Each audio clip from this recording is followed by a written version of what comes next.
हरियाणा विधानसभा चुनाव को लेकर कांग्रेस की जनता पार्टी कांग्रेस के जहां थे गृह मंत्री अमित शाह वहां पर प्रचार कर रहे हैं। कल वहां करनाल की विधानसभा सीट में कांग्रेस की कुमारी शैलजा भी और हुड्डा भी एक ही मंच में दिखाई दिए। और जैसे कि पहले अटकलें लगाई जा रही थी कि कुमारी शैलजा नाराज इसलिए वो कोप भोगने चली गई है, परंतु कल वो इकट्ठे दिखाई दिए। आज हरियाणा में अमित शाह वो कर रहे हैं, अपने दल के लिए प्रचार कर रहे हैं।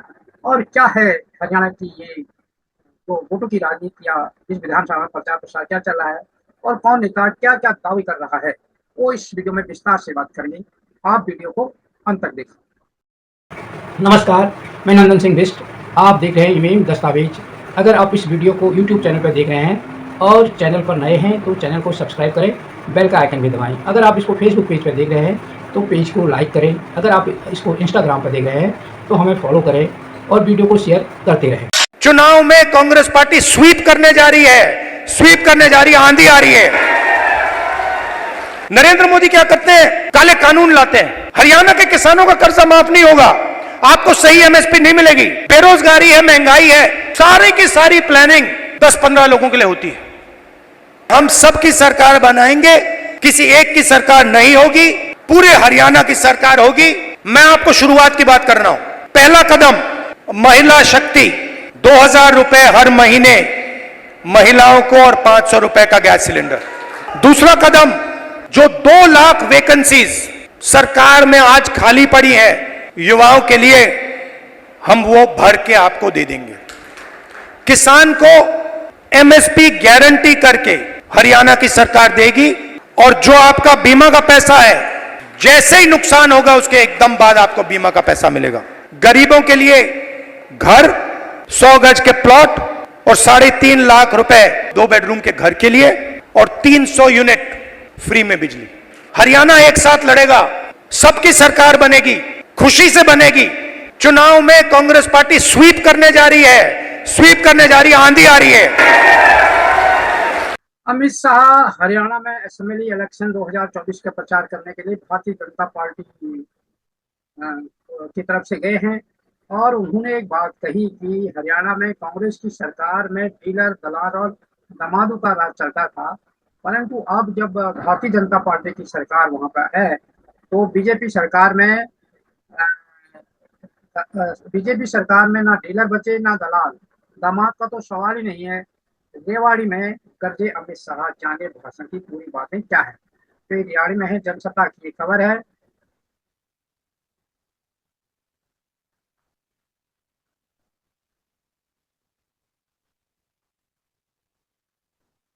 हरियाणा असेंबली इलेक्शन 2024 हरियाणा विधानसभा चुनाव को लेकर सभी दलों ने चुनाव प्रचार में पूरी ताकत झोंक दिया है। ऐसे में हर कोई उम्मीदवार अपनी जीत का दावा कर रहा है। इस बीच बीजेपी कांग्रेस के दिग्गज नेता राज्य की जनता को अपनी तरफ आकर्षित करने के लिए जोर आजमाइश कर रहे हैं। इसी कड़ी में शुक्रवार को केंद्रीय गृह मंत्री अमित शाह ने रेवाड़ी में जनसभा को संबोधित करते हुए कांग्रेस समेत विपक्षी पार्टियों पर जमकर निशाना साधा। रेवाड़ी में जनसभा को संबोधित करते हुए अमित शाह ने कहा कि कांग्रेस की सरकार कट, कमीशन और भ्रष्टाचार पर चलती थी। पिछले 10 साल में भाजपा ने भ्रष्टाचार को समाप्त किया और समान रूप से विकास किया। उन्होंने कहा कि हरियाणा में पिछले कांग्रेस सरकार में दलाल और डीलर रोजगार देते थे। अमित शाह ने कांग्रेस की कर्नाटक और तेलंगाना सरकार पर सवाल दागे। शाह ने पूछा कि कर्नाटक और तेलंगाना में कितनी फसलें एमएसपी पर खरीदी गई। आइए जानते हैं अमित शाह के भाषण की 10 बड़ी बातें क्या थी। पहली बात है कि अमित शाह ने कहा कि हरियाणा में कांग्रेस की सरकार थी, कट, कमीशन और कमीशन पर चलती थी। डीलर, दलाल, दामादों का राज चलता था। भाजपा सरकार में ना डीलर बचे ना ही दलाल बचे, दामाद का तो सवाल ही नहीं है। ये उन्होंने पहली बात कही। दूसरी बात उन्होंने कही, हरियाणा सुपर 100 के नए कैंप्स का शिलान्यास हमने किया। एम्स को रेवाड़ी में लाने में राव इंद्रजीत का अहम रोल है, उनका यहाँ दबदबा है। अमित शाह ने कहा कि बीजेपी सरकार बनने के बाद रेवाड़ी में सरसों के तेल की कोऑपरेटिव फैक्ट्री बनाने का काम किया जाएगा। शहदों के लिए सैन्य संग्रहालय रेवाड़ी में किया जाएगा।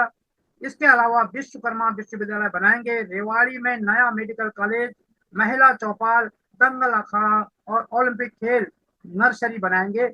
ये उन्होंने वो दिए, भरोसा दिलाया रेवाड़ी की जनता को अगर वो सरकार में आए तो। दूसरा वादा था, दूसरा जो उन्होंने अहम बात की, वो अपने वादे किए वहां की जनता को। तीसरी जो बात उन्होंने कही, अमित शाह ने कहा कि कांग्रेस ने हरियाणा के कुछ जिलों का विकास किया, अहिरवाल बेल्ट के साथ तो उन्होंने अन्याय किया।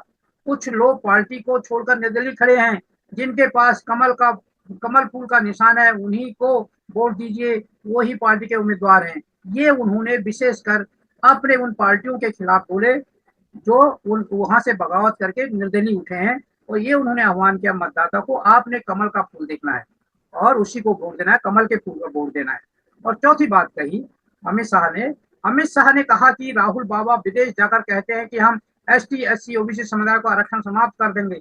ये हम पर आरोप लगाते हैं कि हम आरक्षण समाप्त करने वाले हैं, और अमेरिका जाकर अंग्रेजी में बोलकर आए कि आरक्षण समाप्त कर देंगे।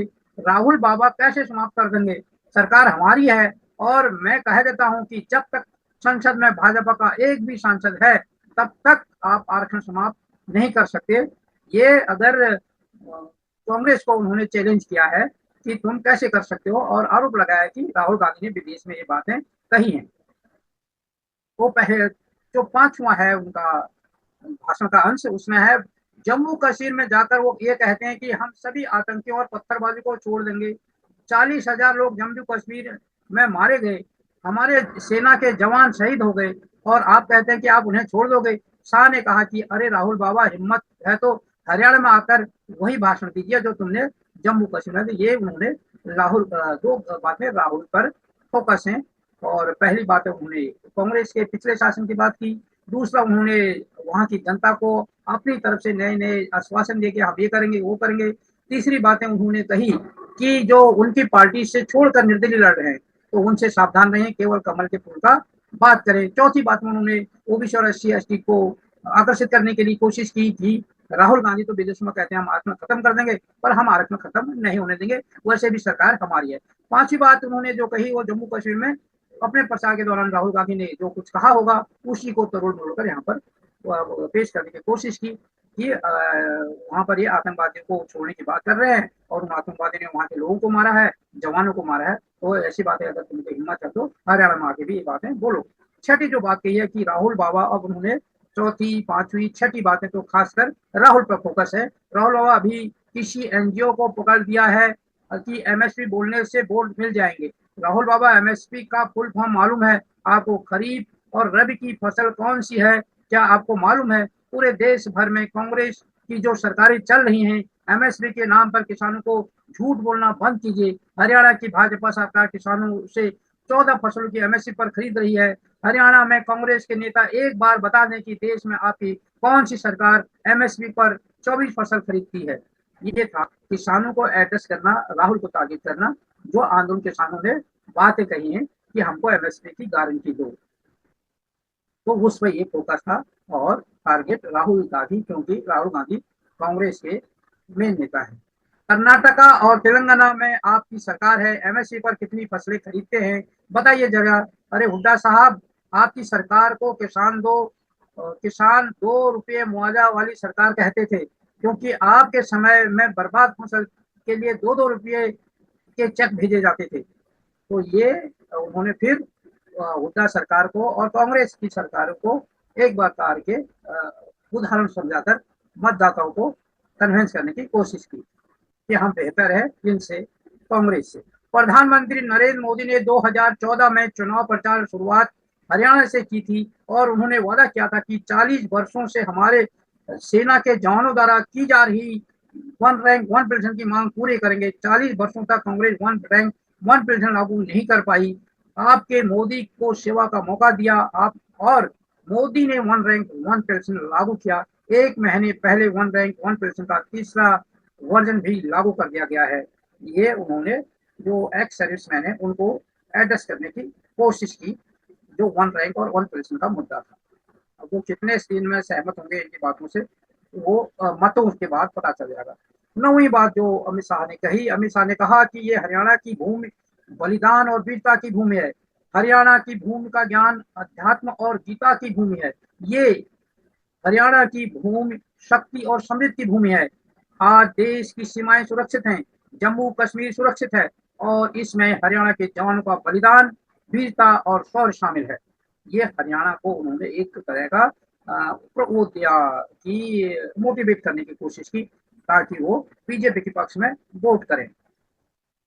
और जो 10वां उन्होंने बात कही, वो कही अमित शाह ने कहा कि राहुल गांधी को कोई काम नहीं है, वो बस अफवाह फैलाने का काम करते हैं। उनकी सरकार में एक मुख्यमंत्री आता था, वो अपने जिले का काम करता था, दूसरा सीएम अपने जिले का काम करता था, लेकिन बीजेपी की सरकार में 36 बिरादरी का काम किया है।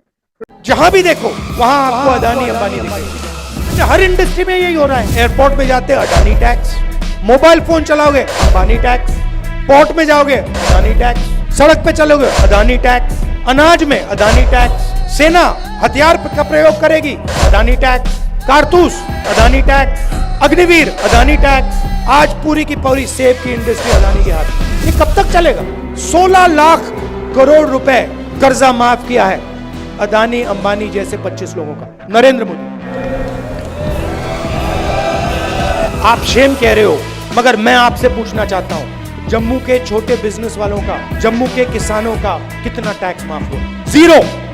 तो ये चुनाव आपको अधिकार देने का चुनाव है। और शुरुआत स्टेटहुड है। अंबानी की जगह है, अदानी की जगह है, मगर आपकी भी जगह है।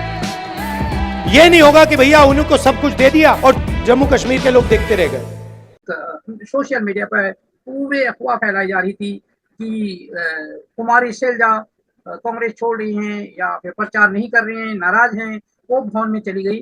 तो कल की रैली में हुड्डा भी उस रैली में शामिल थे जो करनाल में हुई और राहुल गांधी की रैली थी और शैलजा भी थी, कुमारी शैलजा भी थी। और सबने ये दावा किया कि लोग भाजपा सरकार से तंग आ चुके हैं और इस बार हरियाणा में कांग्रेस की सरकार बनने जा रही है। इन सब में आपकी क्या राय है? आप अपनी टिप्पणी में जरूर लिखना।